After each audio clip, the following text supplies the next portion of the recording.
사도행전 4장 13절로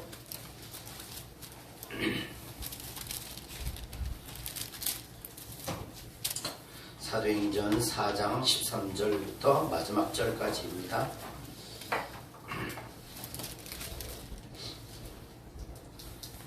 제가 좀 빠른 속도로 제가 봉독하겠습니다. 사도행전 4장 13절부터 마지막 절까지입니다. 제가 봉독합니다. 그들이 베드로와 요한이 담대하게 말함을 보고 그들을 본래 학문 없는 범인으로 알았다가 이상히 여기며 또 전에 예수와 함께 있던 줄도 알고 또 병나은 사람이 그들과 함께 서 있는 것을 보고 비난할 말이 없는지라 명하여 공회에서 나가라 하고 서로 의논하여 이르되 이 사람들을 어떻게 할까? 그들로 말미암아 유명한 표적이 나타난 것이 예루살렘에 사는 모든 사람에게 알려졌으니 우리도 부인할 수 없는지라. 이것이 민간에 더 퍼지지 못하게 그들을 위협하여 이후에는 이 이름으로 아무에게도 말하지 말게 하자 하고 그들을 불러 경고하여 도무지 예수의 이름으로 말하지도 말고 가르치지도 말라 하니 베드로와 요한이 대답하여 이르되 하나님 앞에서 너희의 말을 듣는 것이 하나님의 말씀을 듣는 것보다 옳은가 판단하라. 우리는 보고 들은 것을 말하지 아니할 수 없다 하니 관리들이 백성들 때문에 그들을 어떻게 처벌할지 방법을 찾지 못하고 다시 위협하여 놓아주었으니 이는 모든 사람이 그 된 일을 보고 하나님께 영광을 돌림이라. 이 표적으로 병 나은 사람은 40여세나 되었더라. 사도들이 노임에 그 동료에게 가서 제사장들과 장로들의 말을 다 알리니 그들이 듣고 한 마음으로 하나님께 소리를 높여 이르되 대주제여 천지와 바다와 그 가운데 만물을 지으신 이시오 또 주의 종 우리 조상 다윗의 입을 통하여 성령으로 말씀하시기를 어찌하여 열방이 분노하며 족속들이 허사를 경영하였는고 세상의 군왕들이 나서며 관리들이 함께 모여 주와 그의 그리스도를 대적하도다 하신 이로소이다. 과연 헤롯과 본디오 빌라도는 이방인과 이스라엘 백성과 합세하여 하나님께서 기름 부으신 거룩한 종 예수를 거슬러 하나님의 권능과 뜻대로 이루려고 예정하신 그것을 행하려고 이 성에 모였나이다. 주여 이제도 그들의 위협함을 굽어보시옵고 또 종들로 하여금 담대히 하나님의 말씀을 전하게 하여 주시오며 손을 내밀어 병을 낫게 하시옵고 표적과 기사가 거룩한 종 예수의 이름으로 이루어지게 하옵소서 하더라. 빌기를 다음에 모인 곳에 진동하더니 무리가 다 성령이 충만하여 담대히 하나님의 말씀을 전하니라. 아멘. 아멘. 37장까지인데, 이제 32장부터 37장까지는 초대교회에 일어났던 서로 물건을 유무상통하는 내용이 32장부터 32절부터 나와 있습니다.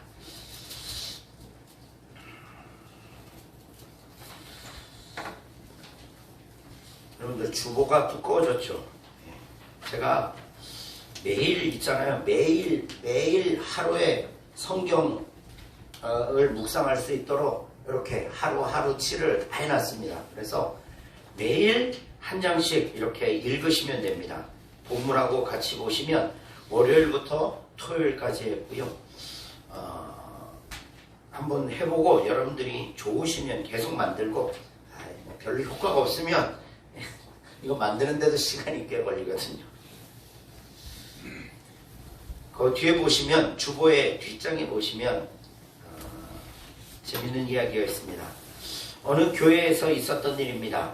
설교 시간에 담임 목회자가 신자들에게 죄의 용서에 대해서 설교를 했어요. 아주 은혜롭게 설교를 하고 나서 성도들에게 물었습니다.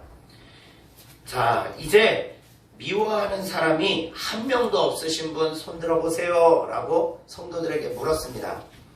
그런데 손을 드는 사람이 아무도 없는 거예요. 그래서 목사님은 다시 물었어요.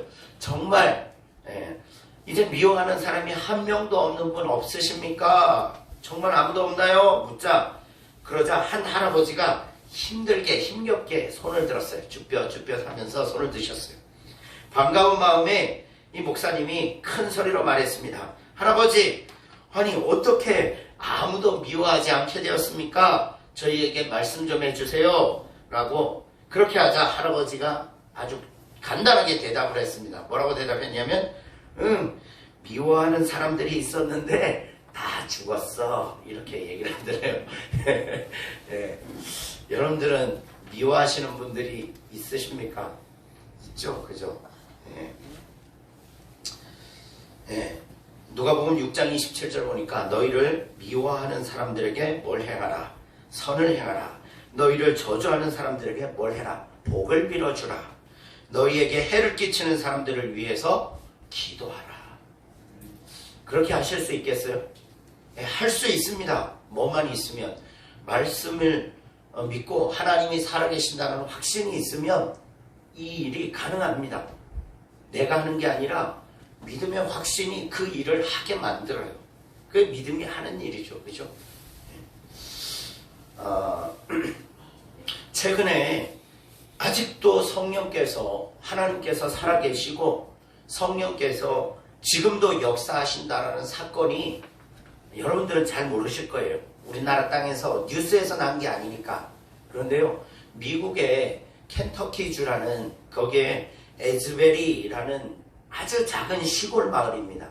아주 작은 시골 마을이라고 해서 우리 덕가리처럼 이렇게 작지는 않고요. 그래도 미국이니까 좀 크겠죠, 그죠? 시골 마을에 에즈베리라는 시골 마을에 대학교가 하나 있습니다. 이제 신학대학인데 그 대학교에서 채플이 끝나고 예배가 끝나고 대학생들 예배가 끝나고 다 돌아갔는데 20명 정도의 대학생들이 남아서 예배당에서 기도를 했어요. 그런데 놀라운 일이 일어났습니다. 어떤 일이 일어났냐면 성령이 임한 거예요. 성령이 임한 거예요.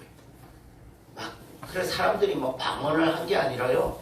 어떤 일 성령이 임하니까 사람들이 그 청년들이 눈물을 흘리면서 회개하면서 하나님이 강력하게 임재하시니까 하나님의 임재 앞에 두려워서 떨고 어떤 이들은 엎어지기도 하고 그 자리에서 눈물 흘리며 회개하며 하나님의 영광을 찬양하고 기도하기 시작했어요.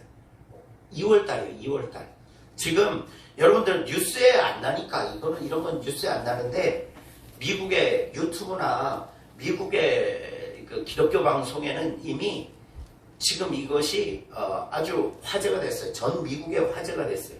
그래서 그 수명부터 회개가 시작되고 사람들이 막 성령이 충만하고 하나님의 임재 앞에 찬양하고 하니까 이 사람들이 너무 신기해서 그 안에 있던 사람들이 유튜브로 생중계를 한 거예요. 유튜브로 핸드폰을 켜서 이 상황들을 생중계를 하니까 이 유튜브를 본 미국에서 전역에서 이 성령의 임재, 이 부흥, 이걸 부흥이라고 영적 부흥이 일어나는 걸 보고 미국 전역에서 비행기를 타고 그 시골로 찾아오는 거예요.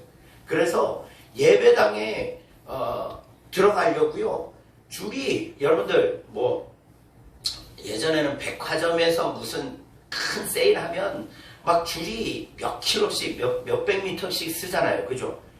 그런데 이 부흥이 일어나니까 어떻게 됐냐면 이 예배당에 들어가서 이 부흥을 보고 이 은혜에 동참하려고 하는 사람들이 미국 전역에서 몰려오니까 비행기 타고 몰려오니까 그 마을에 시골 마을에 차들이 꽉 들어차고 예배당에 들어가려고 줄이 몇백 미터를 서 있는 거예요.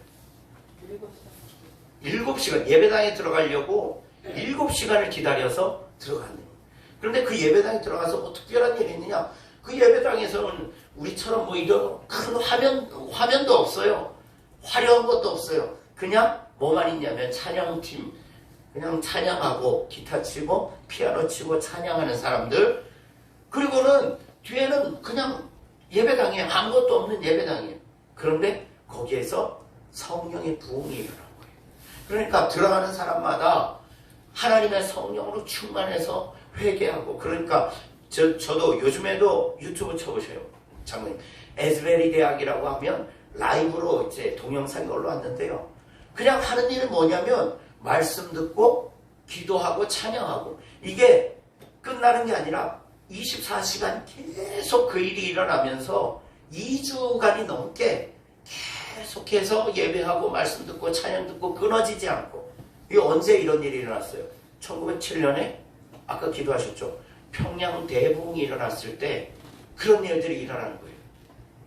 회개가 일어나고, 그러니까 사람들이 앞에 나와서 간증하고 말씀 듣고 찬양하고 아무것도 필요 없어요. 그냥 그 일들만 일어나고 보니까요, 영상 보니까 막 사람들이 복도에도 그냥 누워 엎드려 있는 거, 그냥 창피한 것도 없어요. 그냥 엎드려서 회개기도 하고 눈물 흘렸기도 하고, 어린 아이들도요, 그 예배당에서 뭐 하냐면 그 예배당에 앉아가지고 울면서 기도하는 거예요. 어린 아이들이.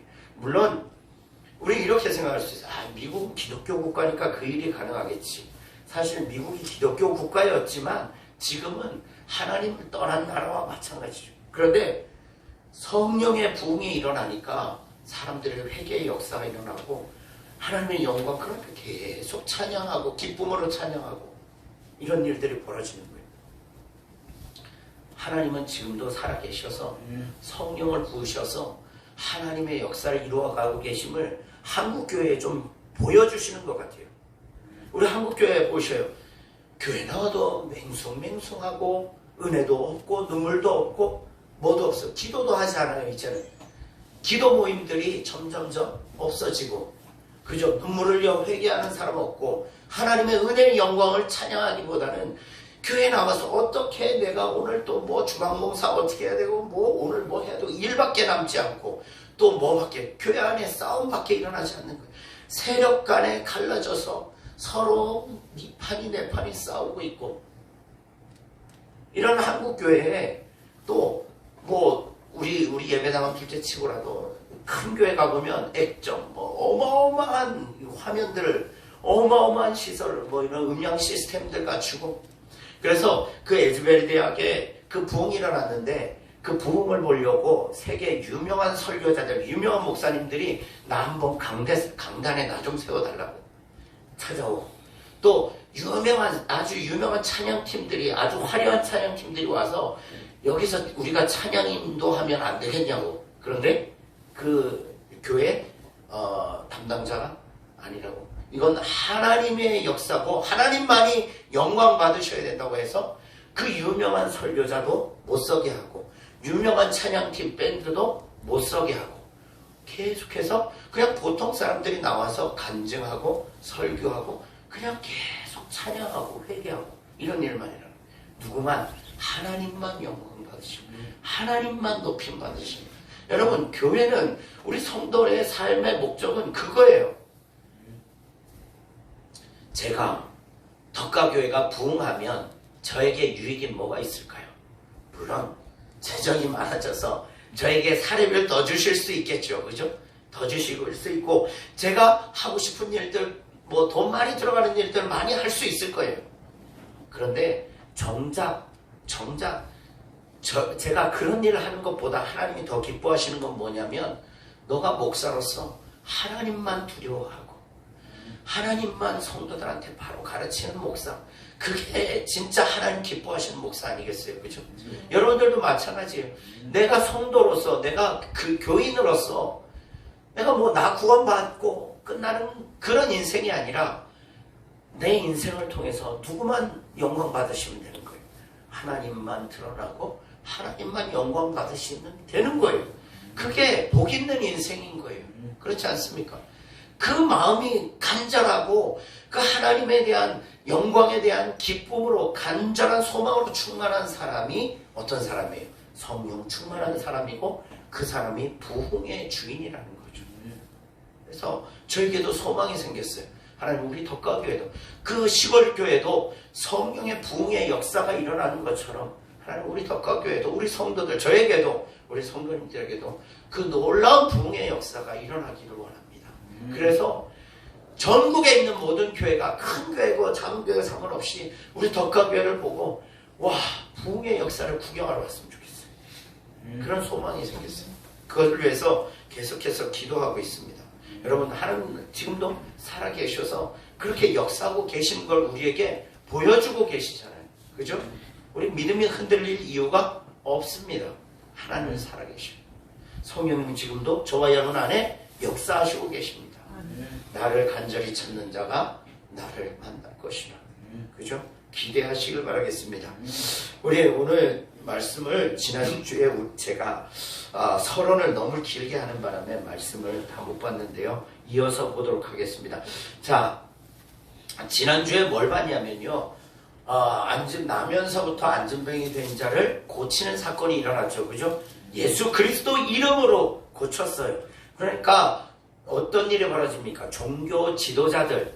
여러분, 이 당시 종교 지도자들이라면 오늘날 정치적 검찰이나 이 권세를 가진 사람들이, 정치력이 있는 사람들이요. 아주 무서운 사람들이죠. 이 사람들이 예수님을 죽였잖아요.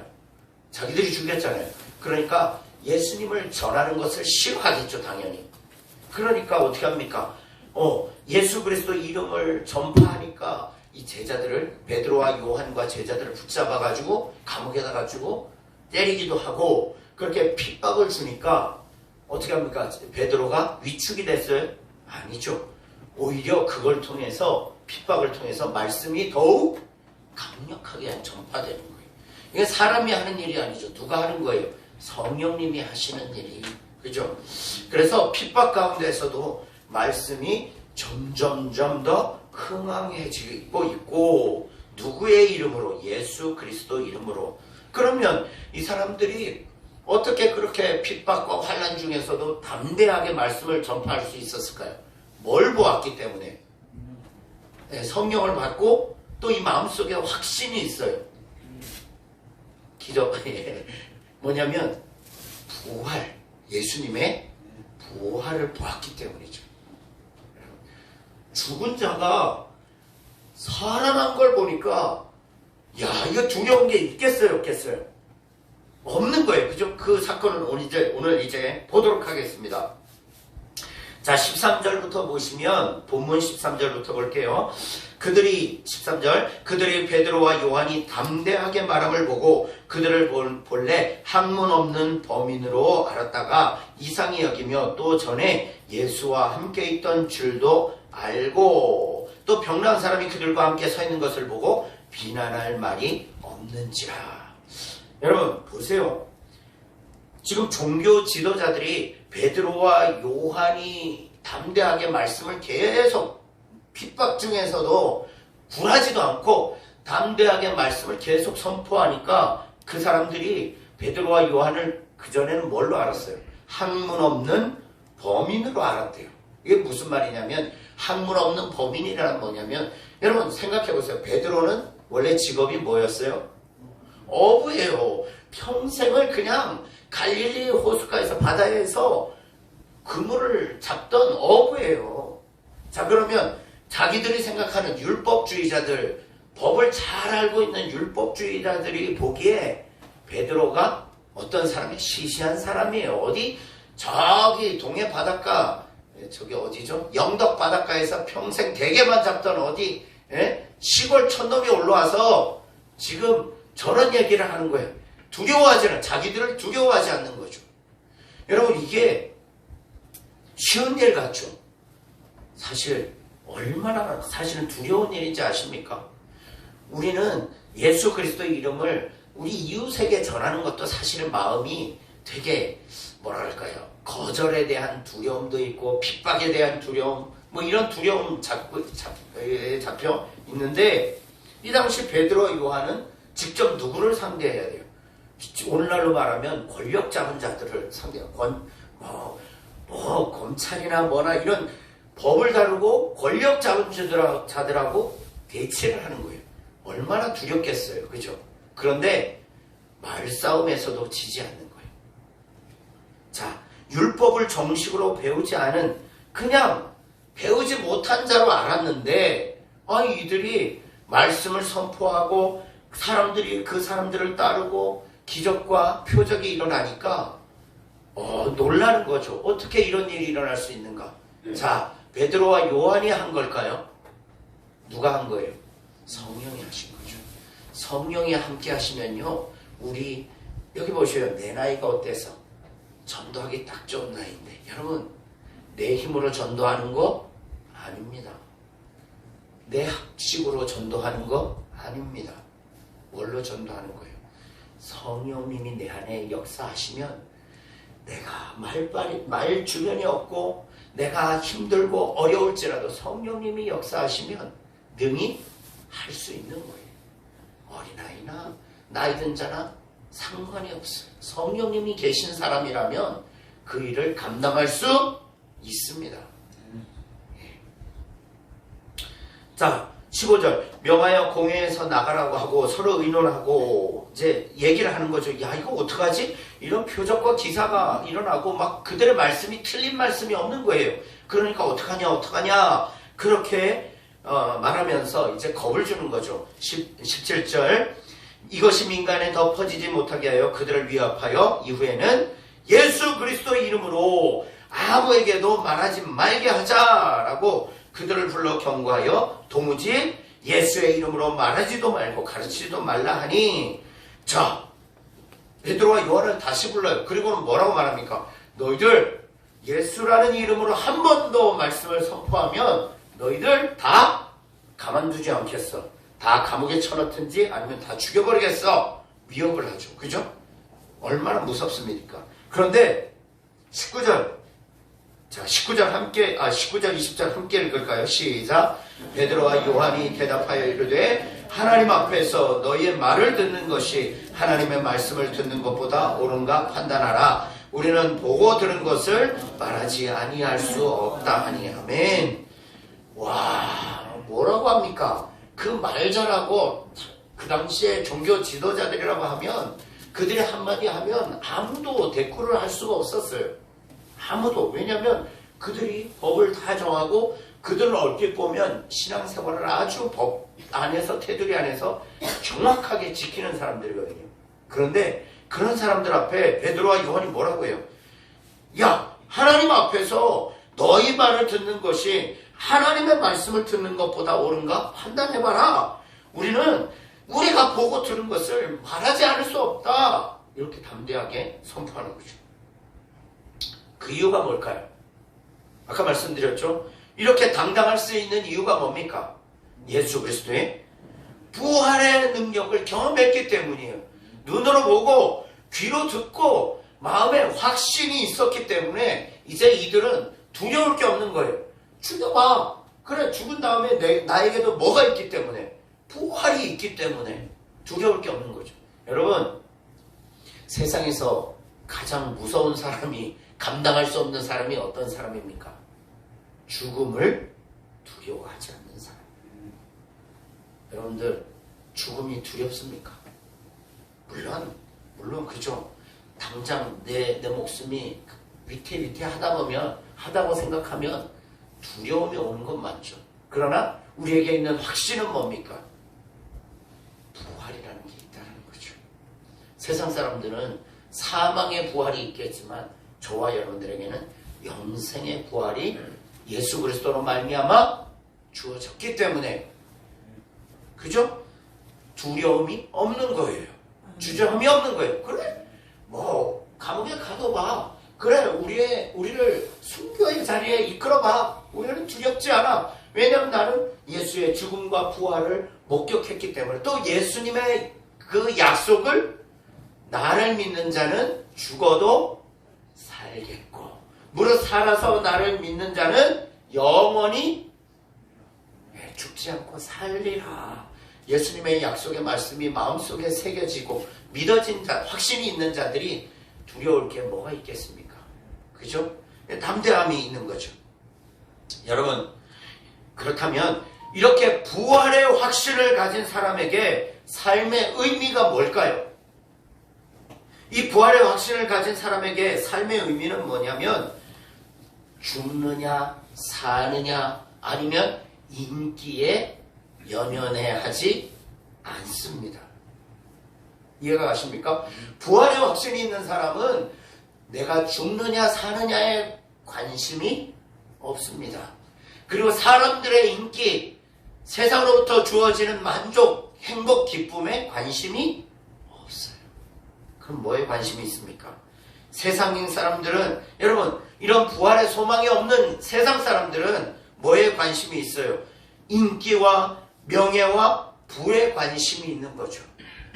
그죠? 사람이, 내 주변에 사람들이 떨어져 나가면 와, 어떻게 막 안절부절하고 나에게 있는 돈이 한꺼번에 휙 날아가 버리면 막 내가 어떻게 살아? 그러다가 죽기, 자살을 선택하기도 하고 좌절에 빠지고 절망에 빠지기도 하고 병에 걸리면 와, 난 이제 죽는구나, 나 이게 어떻게, 낙심에 빠지기 좋죠. 그죠?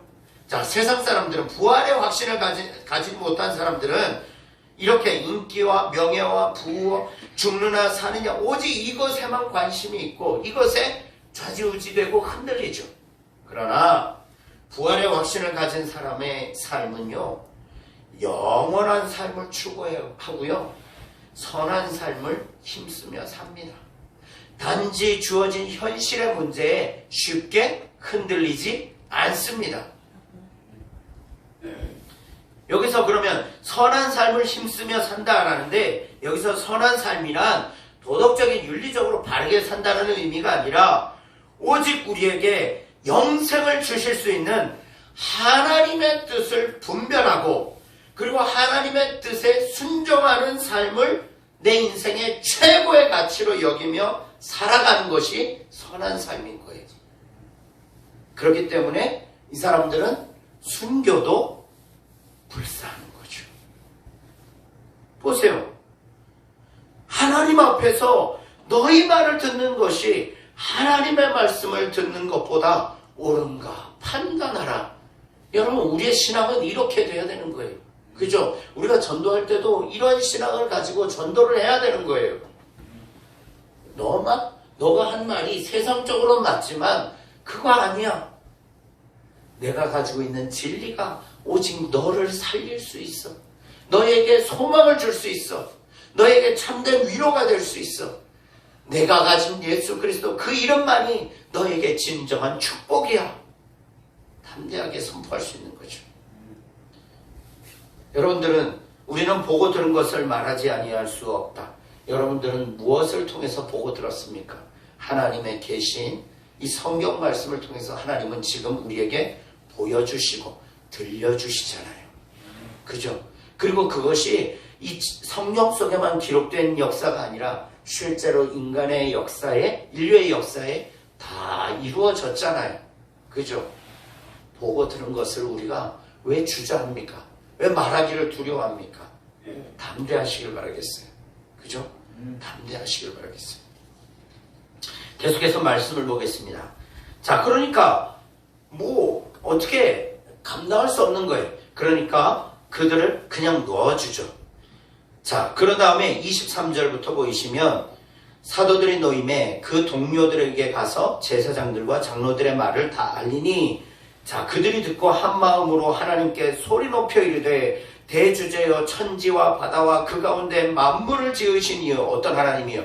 창조주 하나님. 지금도 살아계셔서 역사를 주관하시고 계시는 하나님, 그 하나님을 찬양하죠. 또 우리 주예정 우리 조상 다윗의 입을 통하여 성령으로 말씀하시기를 그렇게 주와 그의 그리스도를 대적하도다. 구약에 말씀하신 대로 주를 대적하신 일들이 일어나고 있다. 이런 것들을 보여주고 있다. 성취되어지고 있다. 이것을 이제 확증시켜주는 거죠.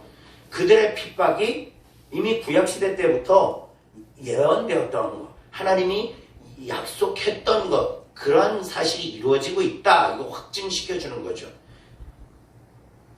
그러면서 28절 하나님의 권능과 뜻대로 이루려고 예정하신 그것을 행하려고 이 성에 모였나이다. 하나님의 권능과 뜻대로 이루려고 예정하신 그것을 지금 뭐하고 있다?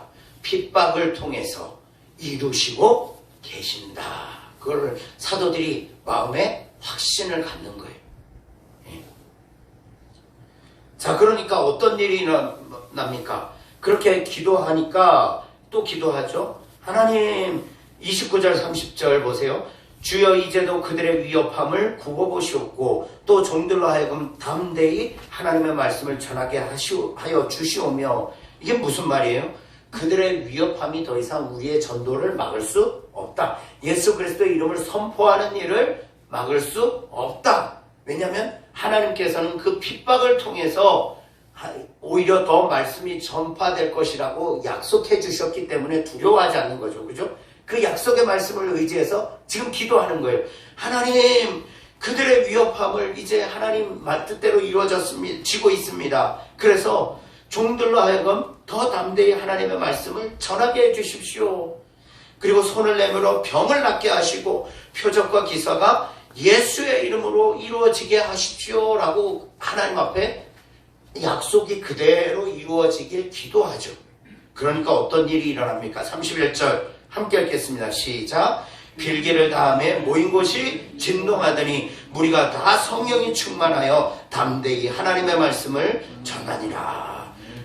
자, 하나님의 약속의 말씀을 부여잡고 기도하니까요, 어떤 일이 일어납니까? 다시금 성령의 충만한 임재가 일어나는 거죠. 역사가 일어나면서 뭐 하는 거예요? 사람들이 더 대담하게 하나님의 복음을 전하기 시작하는 거죠. 여러분, 지난주에 우리가 배웠어요. 전도하시기 전에 뭐 하라고요? 기도하시라고. 뭘 기도하라고요? 성령님이 우리 안에 충만히 역사하셔서 담대하게 예수 그리스도를 증거할 수 있도록 저를 사용해 주십시오. 기도하고 전도하라고 제가 말씀드렸죠. 성령님이 도우심을 기도하라는 거죠. 자, 약속대로 성령의 충만한 역사로 말씀이 더 강하게 전파되는 거예요. 핍박을 통해서도.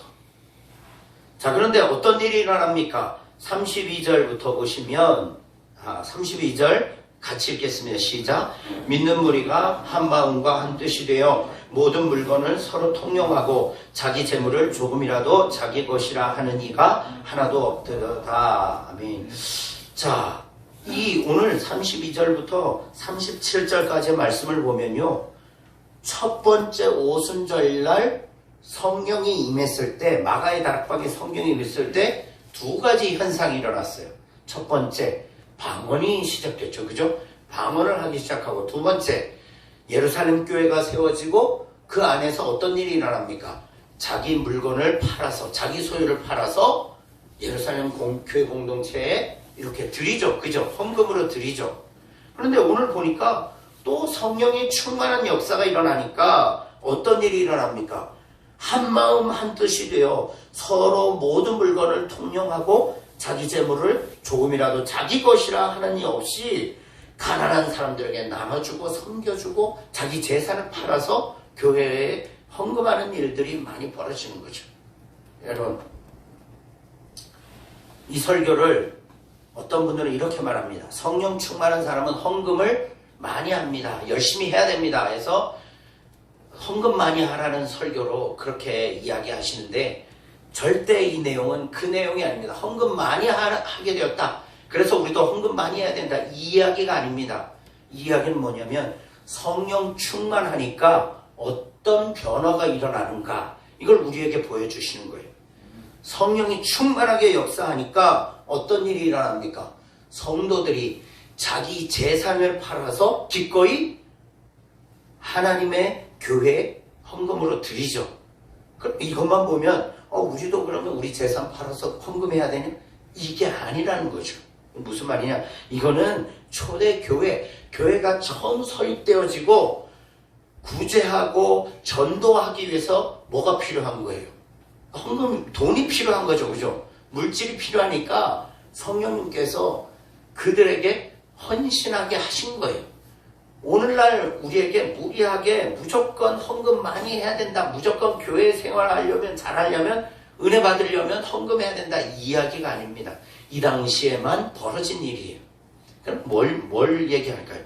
자, 보세요. 우리가 볼 것은 왜 성령 충만하니까 성도들이 자기네 재산까지도 팔았냐면 초대교회를 유지하기 위한 그때의 비용이 필요했기 때문에 이들이 기꺼이 드린 거죠. 자, 그러면 우리 이제 이런 생각을 해보셔야 돼요.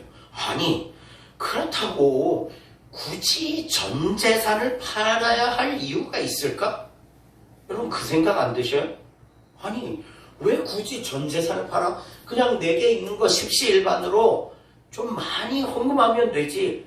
뒤에도 나오지만 땅을 팔고 집을, 전 재산까지 이렇게 팔아서 교회에 드릴 이유가 있을까? 물론 예수님 곧 오신다라는, 예수님이 좀 있으면 오시겠다라는 그런 종말론적 신앙이 있었기 때문에 이 땅에 있는 것들을 과감없이 팔아서 바치기도 했지만 그런 의미가 아니죠. 자, 굳이 전 재산을 판 이유가 뭘까요? 그렇게 할 수 있는 원인은 뭐냐면요, 자, 진리의 말씀을 깨닫고 진리를 보고 깨닫고 경험하고 나니까 뭐가 생기는 거예요? 가치관의 변화가 생기는 거예요.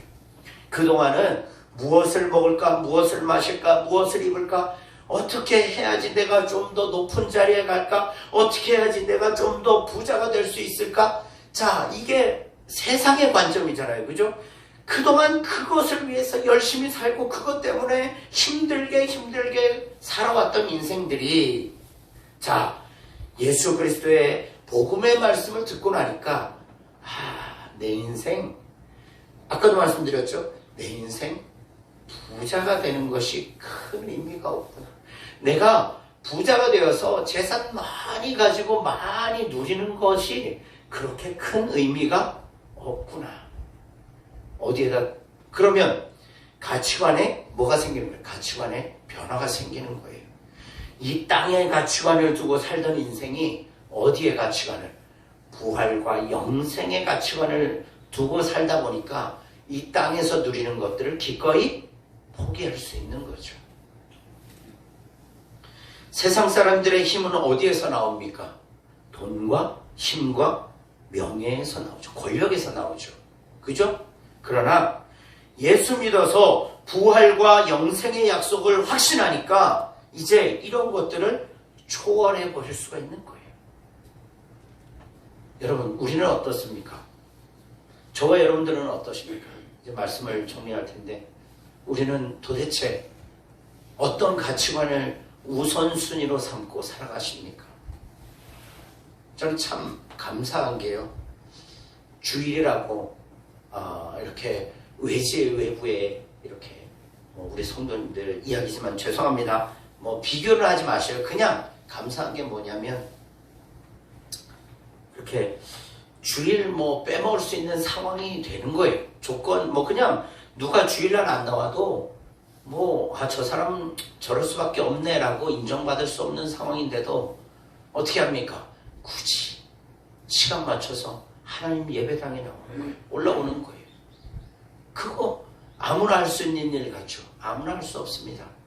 무엇을 위해서? 어떤 가치관, 정말 참된 가치관이 뭔지 알기 때문에 기꺼이 내가 편안하고 좀 더 쉬운 길을 갈 수 있는데도 그것을 포기하고 정말 가치 있는 일을 위해서 내 시간과 내 노력을 들여서 나오는 거죠. 여러분, 이게 하나님 기뻐하시는 온전한 믿음의 사람의 모습이죠. 그죠? 그래서 정말 우리의 가치관은 어디에 더 많이 비중을 두고 있습니까? 다시금 생각해보게 하는, 도전을 주는 오늘 말씀을 생각하시면서 이제 우리의 신앙생활, 이 앞으로의 신앙생활, 우리가 전도하는 일이나 우리가 예배하는 일이나 우리가 매 순간 살아갈 때 진정한 가치에 우리 자신을 기꺼이 다 내어놓고 걸고 살아가는 저와 여러분들의 복된 삶이 되시기를 주님의 이름으로 축복합니다. 기도하겠습니다. 하나님 아버지, 성령님의 역사로 말미암아 오히려 핍박과 환난 중에서도 말씀이 더욱 힘을 얻고 더욱 확장되어지는 이 사건을 통해서 오늘 우리 자신의 모습을 보게 됩니다. 우리 안에 있는 성령님께서 우리를 주관하여 주시어서 부족한 우리를 통하여서 이 가마벌과 이 덕가리와 금곡과 이 주변 지역에 하나님의 말씀이 더 확장되어지는 축복의 통로로 우리를 사용하여 주시옵소서. 성령의 우리 가운데 충만하게 역사하여 주시옵소서. 하나님, 에즈베리 대학의 부흥이 오늘 우리 덕가교회도 일어나게 하여 주시어서 아버지 하나님, 우리도 부흥의 은혜를 경험하게 하여 주시옵소서. 그래서 세상이 감당할 수 없는 믿음, 감당할 수 없는 확신, 담대함을 가지고